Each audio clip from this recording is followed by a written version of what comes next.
안녕하세요. 부자되는 매직TV 시청자 여러분. 오늘도 이렇게 소중한 시간을 내어주시고 제 영상을 시청해 주셔서 감사합니다. 오늘은 2022년 3월 4일 새벽 시간입니다. 오늘 나눌 주제는 국토교통부에서 발표한 전국 고가주택 실거래 상시조사 결과 발표에 대해서 한번 알아볼 예정인데요. 2020년 3월부터 2021년 6월까지 위법 의심 거래가 3,787건이 적발됐다고 합니다.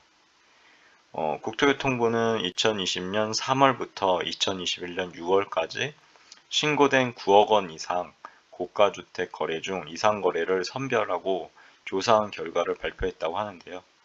투명하고 공정한 부동산 거래 질서 확립을 위해서 국토교통부는 2020년 2월 21일 거래 신고 내용에 대한 직접 조사권을 갖춘 실거래조사 전담 조직을 발족한 바 있다고 합니다. 이후 국토교통부와 한국부동산원은 자금 조달 계획 등 거래 신고 내용을 상시 모니터링해서 위법 가능성이 높은 이상 거래를 선별하고 고가주택 이상 거래는 직접 조사하는 한편 중저가 주택 이상 거래는 관할 지자체가 조사할 수 있도록 관련 자료를 제공하는 등 지원하고 있다고 합니다. 이와 함께 거래 동향을 분석해서 투기 수요 쏠림 등 이상 동향 포착 시 기획조사도 추진하고 있다고 합니다. 고가주택 이상거래 조사 결과를 한번 보면요.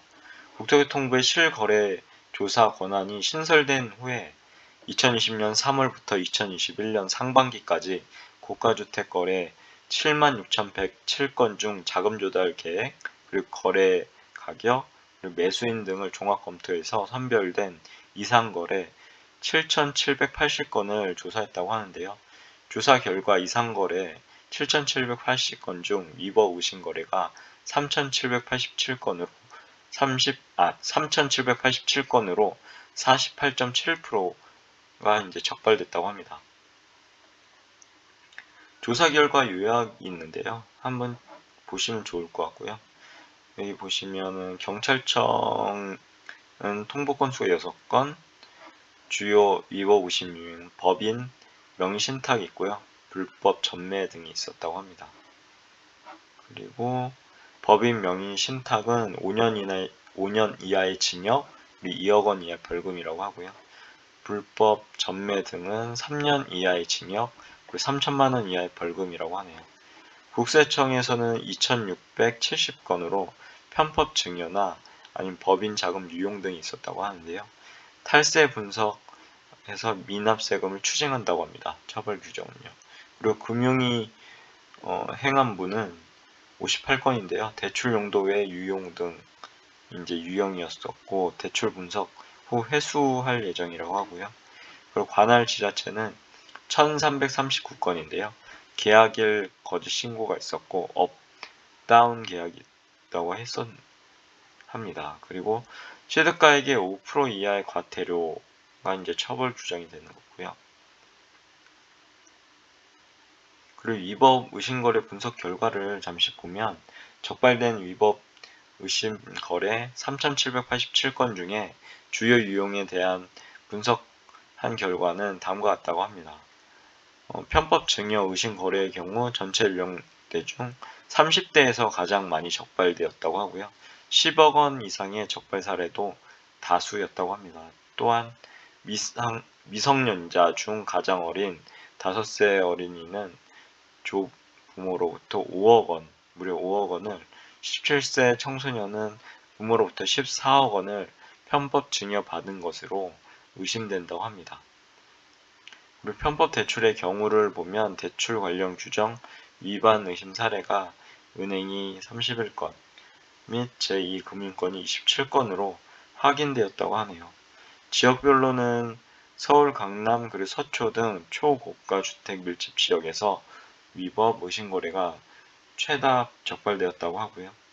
특히 해당 지역들은 단순 위법 의심거래 건수뿐만 아니라 전체 주택 거래량 대비 위법 의심거래 비율도 최상위로 파악됐다고 하네요. 위법 의심거래 주요 사례를 한번 알아보면요. 사례 첫 번째가 이제 부친이 자녀의 명의로 지인의 아파트를 대금 지급 없이 매수한 사례인데요. 이것은 명의신탁 의심, 그래서 경찰청 수사 의뢰가 들어왔습니다. 자세히 알아보면 20대인 매수인이 부친의 지인으로부터 서울 소재 아파트를 약 11억 원에 거래하는 계약을 체결하였으나 대금 지급 없이 매도인의 채무를 인수하는 조건으로 소유권을 이전했다고 하는데요. 이 과정에서 매수인의 개입 없이 채무 인수 등 모든 조건을 부친이 합의하였고, 매수인은 인수받은 채무의 상환 능력이 없는 것으로 판단되는 등 명의신탁이 의심되어 경찰청에서 수사 의뢰를 했다고 합니다. 만약에 혐의가 확정되면 5년 이하의 징역 또는 2억 원 이하의 벌금 등으로 형사처벌이 가능하다고 하네요. 사례 두 번째는 부친이 대표인 법인으로부터 아파트 매수 자금을 조달, 법인 자금 유용 및 편법 증여 의심, 국세청 통보라고 합니다.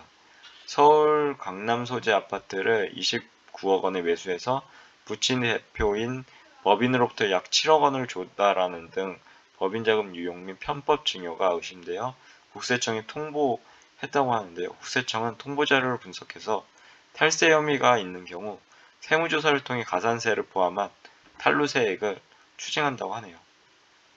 사례 세 번째는 본인이 대표인 법인의 자금으로 아파트 매수 자금을 조달해서 한 경우인데요.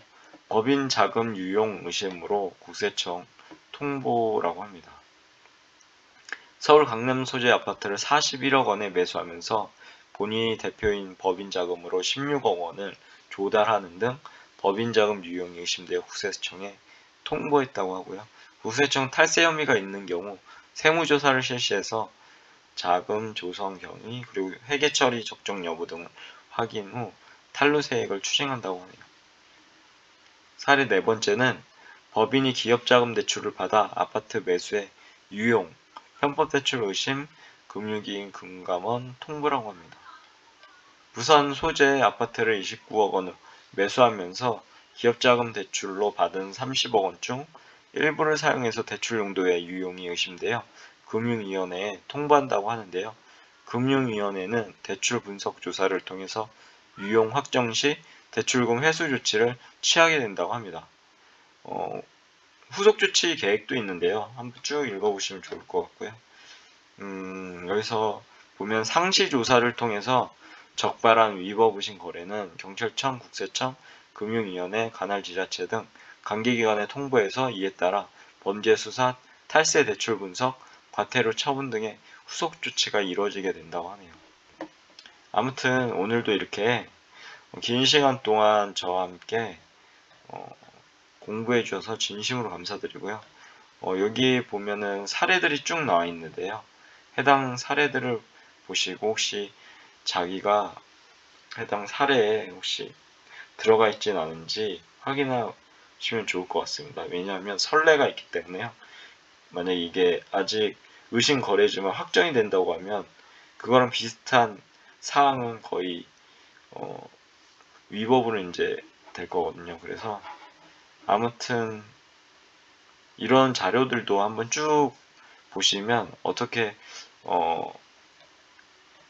증여를 하고 어떻게 대출을 받고 그런 거에 대해서 좀 폭넓게 생각할 수 있는 그런 계기가 되는 것 같습니다. 저의 경우에는요.